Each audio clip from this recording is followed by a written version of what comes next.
A ministra Rosa Weber, presidenta do Supremo Tribunal Federal, liberou para o julgamento a ação que discute a possibilidade de descriminalizar o aborto em gestantes com até 12 semanas de gravidez. Ainda não há data, entretanto, para a análise do caso. Na prática, a discussão é: a mulher grávida ou quem realiza o procedimento deve responder na justiça e, eventualmente, ser punido pelas ações? Atualmente, a interrupção da gravidez é permitida nos casos de estupro, risco de vida para a mulher e se o feto for anencefalo.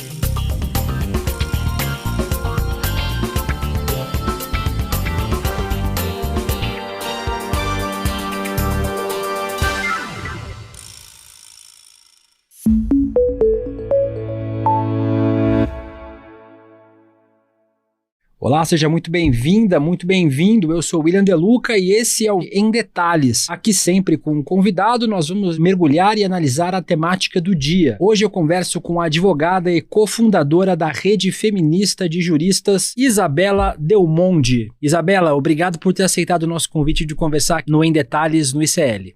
Eu que agradeço o convite para falar de um tema super importante como esse, num veículo que eu tenho profunda admiração. Muito obrigada.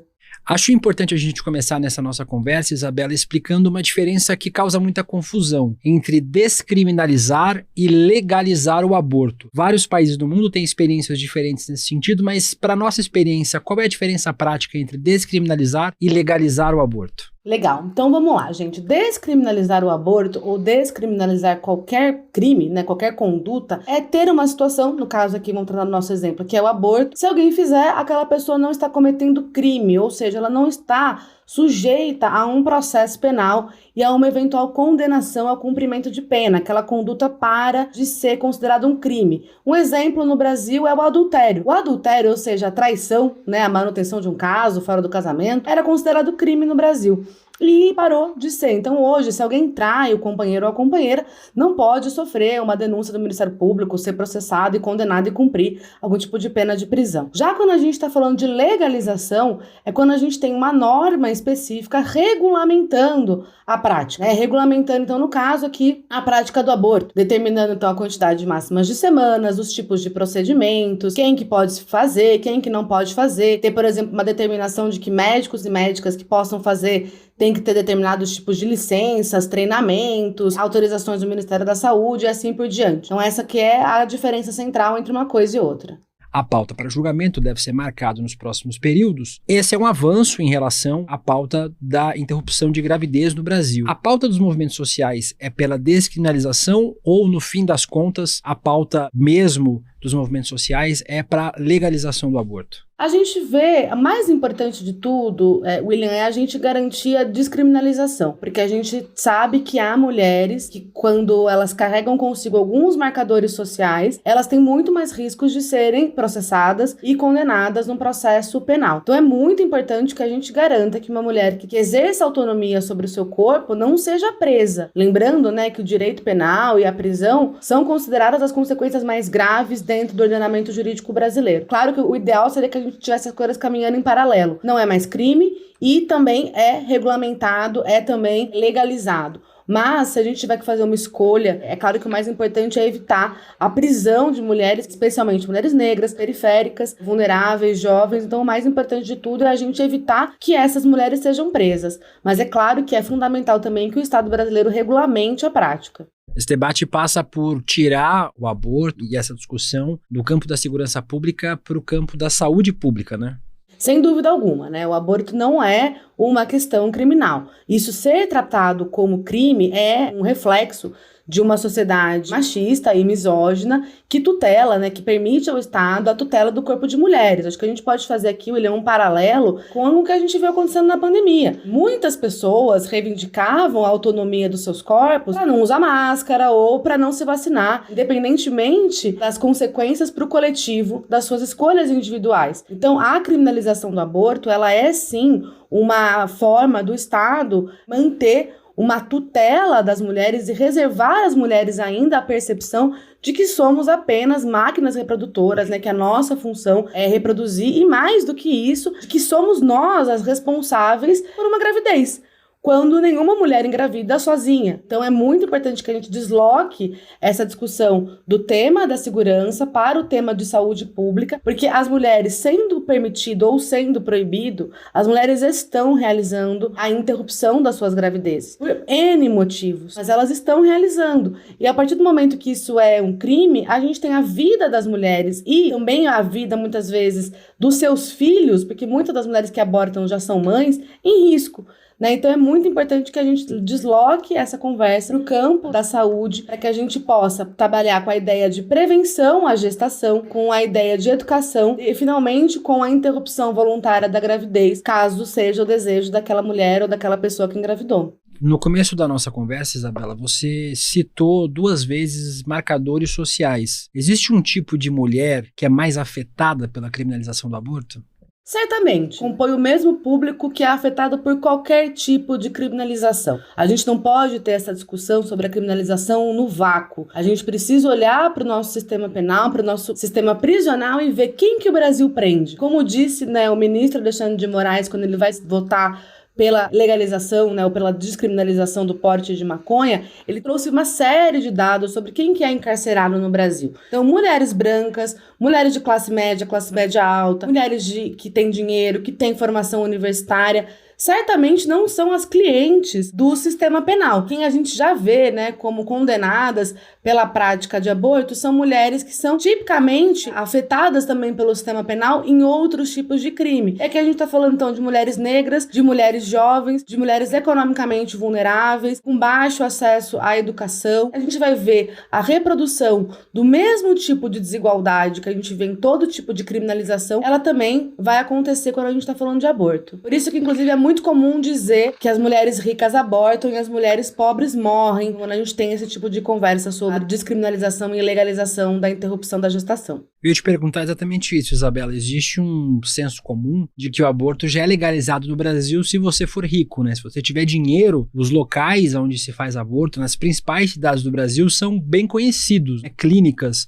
especialistas, médicos, existe uma certa leniência, inclusive, das autoridades em relação a esses locais. Isso faz sentido quando você é rico, quando você é uma mulher rica, ou é de uma família rica, o aborto é praticamente legal? Certamente, assim, quando a gente vai ver números, estatísticas, provavelmente todo mundo conhece uma mulher que já realizou um aborto nas suas vidas, E aí a gente vai ter diferentes tipos de mulheres. Então, a desigualdade, ela aparece também quando a gente está falando da possibilidade de acesso. A mesma forma, a mesma questão quando a gente pensa em drogas. Nós sabemos que pessoas que têm dinheiro no Brasil têm acesso e consomem drogas, têm acesso a drogas de qualidade. A mesma coisa acontece quando a gente está pensando no aborto. Tem clínicas nas cidades, mulheres que podem pagar o montante que é solicitado para o procedimento, pagam, enquanto as mulheres pobres, evidentemente, não têm um dinheiro para pagar esse procedimento, e justamente por ele não ser legalizado, a gente não tem acesso ao SUS, não tem acesso gratuito ao procedimento. Então, essas mulheres muitas vezes não têm dinheiro e vão ter que recorrer a práticas domésticas arriscadas, como agulha de crochê, como qualquer tipo de objeto perfurante introduzido dentro das suas vaginas com a intenção de atingimento do útero. E isso, é claro, coloca essas mulheres em riscos de infecção, de perda do útero e até mesmo, evidentemente, risco de morte. Ao passo em que as mulheres que têm dinheiro podem ir numa clínica com toda a higiene, com todo o acolhimento humanizado, terem ali o apoio da sua família e terem dinheiro para pagar por esse procedimento. Então, sim, o aborto ser criminalizado no Brasil é uma limitação de acesso a direitos às mulheres sem dinheiro. E é um problema que a gente tenha um crime, que tenhamos uma conduta que penalize mulheres porque elas são pobres. Os dados sobre aborto no Brasil são muito imprecisos. A reportagem do UOL do ano passado diz que, segundo a OMS, um total de 73,3 milhões de abortos seguros e inseguros ocorreram no mundo anualmente entre 2015 e 2019 na América Latina. 3 em cada 4 abortos são feitos de forma insegura. Esse dado, e eu queria que você dissesse para mim se a gente tem dados mais precisos no Brasil, se descriminalizar e legalizar ajuda a gente também a entender a estatística de política pública, que hoje é difícil ser feita, já que não tem como contabilizar quantos abortos inseguros são feitos, só uma estimativa, é uma política pública de vida das mulheres, já que uma das principais causas de morte materna são os abortos inseguros, segundo essa reportagem, segundo dados da OMS. Certamente, né? Se a gente não tem uma política pública estabelecida, seja para o assunto que for aqui, pensando ainda mais gravemente uma política pública de saúde ausente, a gente não tem dados. Se ele é crime, a gente não vai ter dados sobre isso, porque as mulheres vão esconder. Então é fundamental que a gente tenha, assim, a legalização para termos acesso aos dados, porque daí esses procedimentos vão ser realizados, muitos deles, a maioria deles certamente vai ser realizado no SUS, o Ministério da Saúde vai ter dados, o Ministério da Saúde vai saber quem é a mulher que aborta. E é muito importante também, William, a gente ter em mente que não é só as mulheres adultas que precisam da interrupção da gestação. Nós temos no Brasil uma imensidão de meninas que são vítimas de violências. Embora elas tenham acesso ao aborto legal, porque a gente estaria falando de crime quando a gente está falando de menos de 14 anos, a gente sabe que nem esse direito é muitas vezes garantido, né? Haja vista, por exemplo, o que aconteceu em Santa Catarina e no Espírito Santo, no governo Bolsonaro, né? Então, sim, é fundamental que a gente tenha a descriminalização, depois a regulamentação, mas a descriminalização já ajuda para isso, para que essas mulheres possam recorrer ao sistema público de saúde e, com isso, o Estado brasileiro ser alimentado por dados. Mas eu queria aqui mencionar, William, uma pesquisa que é considerada no Brasil a pesquisa central quando a gente está falando sobre aborto, que é a Pesquisa Nacional de Aborto, né? Essa pesquisa ela é conduzida pela Débora Diniz, ela foi muito tempo vinculada ao Instituto Anis, ela esteve na audiência pública que foi feita pela ministra Rosa Weber no STF em 2018, onde eu estive também presencialmente, e Débora fez um discurso contundente sobre o aborto, e essa pesquisa vai trazer muitos dados pra gente, né? Eu vou dar uma lida aqui, né, nos dados, como é que essa pesquisa foi feita. Primeiro com questionários face a face, entrevistas com as pessoas, mas também um questionário depositado em urnas, porque muitas vezes há um constrangimento de ter sido necessário recorrer a essa prática. E muitas mulheres que fizeram aborto, quando questionadas face a face, elas negam, dizem que não fizeram tanto por vergonha como, claro, por medo de serem criminalizadas. Então, você ter um tipo de metodologia de pesquisa que garanta a segurança da respondente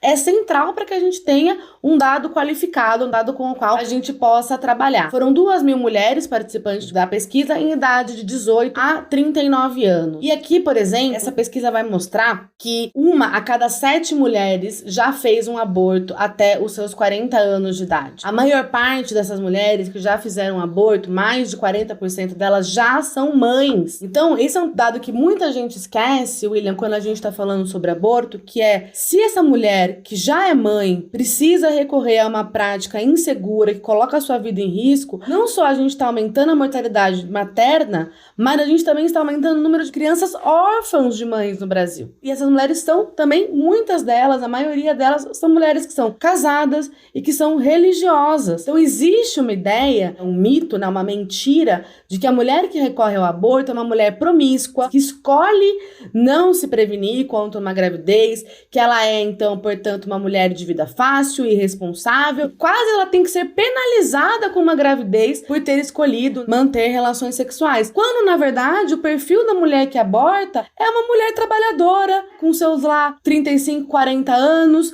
que já é mãe, que é religiosa, que vai ao culto, que vai à igreja, tem a sua vida ali prosaica, cotidiana, uma mulher média. A gente tem, essa pesquisa mostra aí provavelmente 1 milhão de abortos por ano no Brasil. A gente pretende prender 1 milhão de mães brasileiras por ano? Ou a gente pretende permitir que essas mães morram porque a camisinha estourou, porque a pílula anticoncepcional não funcionou, porque o marido cometeu um estupro marital, e muitas vezes o estupro marital não vai ser reconhecido numa delegacia para que ela acesse o direito ao aborto legal? Então, é muito importante que a gente tenha em mente que existe um mito sobre a mulher que aborta. Esse mito precisa ser derrubado para que a gente consiga garantir a segurança das mulheres brasileiras e a presença das mães brasileiras na criação dos seus filhos e filhas. Você citou agora há pouco, Isabela, casos que a gente viu nos últimos anos de tentativas de aborto legal que também foram praticamente impedidas, né? No caso de estupro, inclusive estupro de vulneráveis. Você citou casos que ficaram muito célebres no Espírito Santo, em Santa Catarina, casos que a gente discutiu muito na imprensa. Nos últimos 4 anos, a pauta do aborto foi muito usada, em especial pela ministra da Mulher, hoje o Ministério dos Direitos Humanos, Damares Alves, porque é uma pauta muito cara a conservadores, em especial conservadores religiosos fundamentalistas. Os últimos 4 anos trouxeram atraso nesse debate no Brasil, ou até mesmo retrocesso? Certamente houve, né? A gente tá, por exemplo, eu falo aqui da cidade de São Paulo.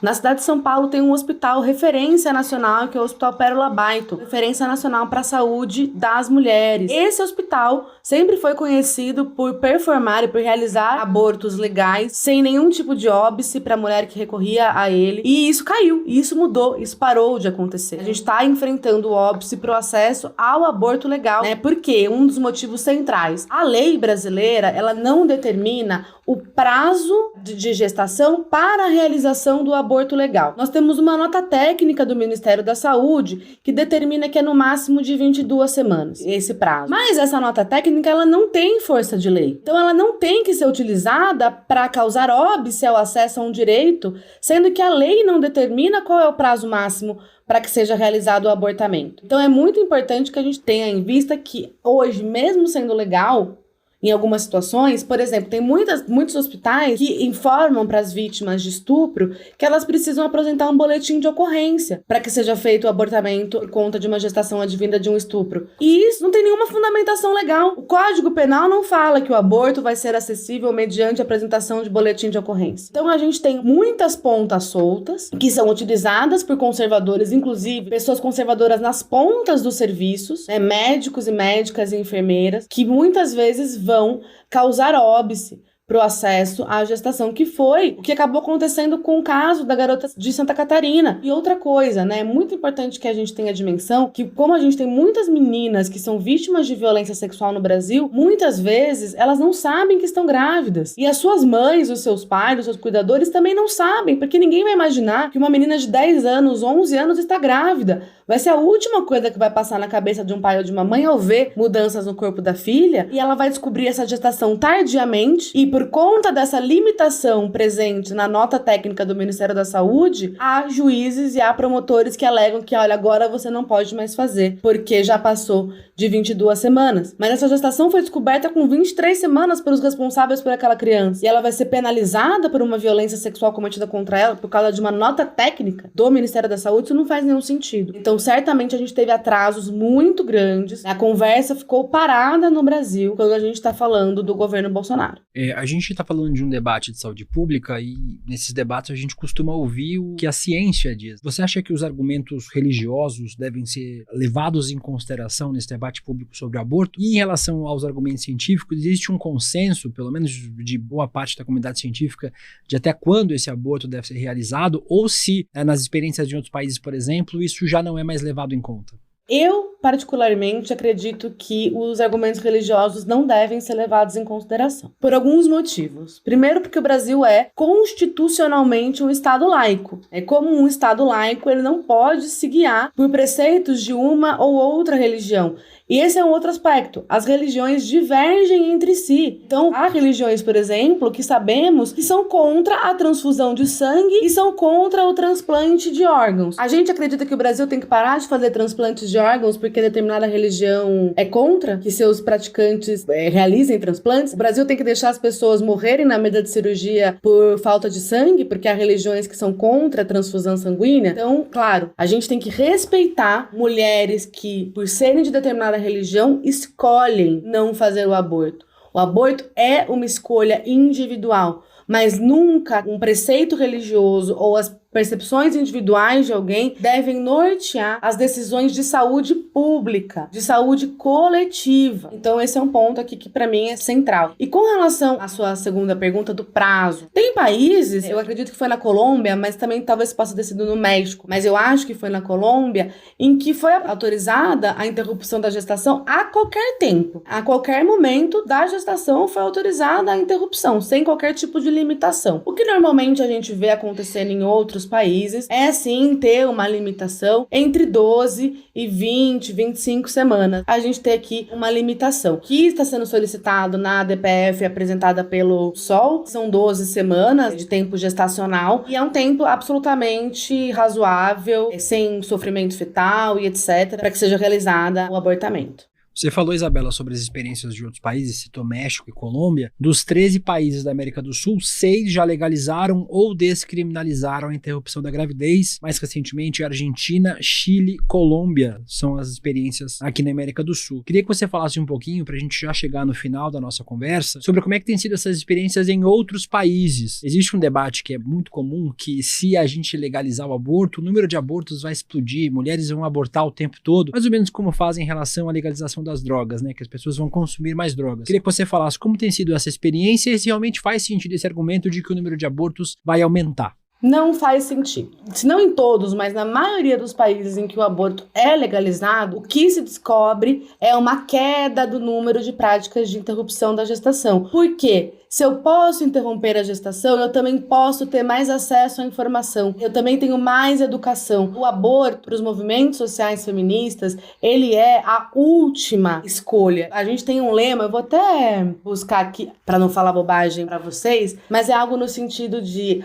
educação para não engravidar, educação para prevenir, anticoncepcional para engravidar, aborto para não morrer. Então, o aborto ele faz parte de uma política pública de saúde, de direitos sexuais e reprodutivos de meninas e mulheres. Não é nada mais do que isso. Então, quando a gente tem essa regulamentação, a gente vai falar mais sobre saúde sexual, a gente vai falar mais sobre direitos reprodutivos, a gente vai ter mais distribuição de camisinhas, de anticoncepcionais de forma gratuita, a gente vai falar de educação sexual nas escolas. Então, tudo que acontece que a gente vê nas experiências de outros países reduz, porque a mulher, quando ela, num país em que é criminalizado o aborto, ela não sabe que ela pode pedir ajuda. Ela não pode, na verdade, pedir ajuda para lidar com aquela situação. Olha, eu tô com medo, eu não sei como é que vai ser uma gestação. Poder falar disso livremente, receber um aconselhamento, por exemplo, psicológico, que estabeleça, que ajude ela a compreender que tem um dia seguinte, que ajude ela a fazer um projeto de vida que contemple a existência de um bebê. Então, todo o desespero que aquela mulher, diante de uma gravidez indesejada, tá passando, ela passa sozinha e vê como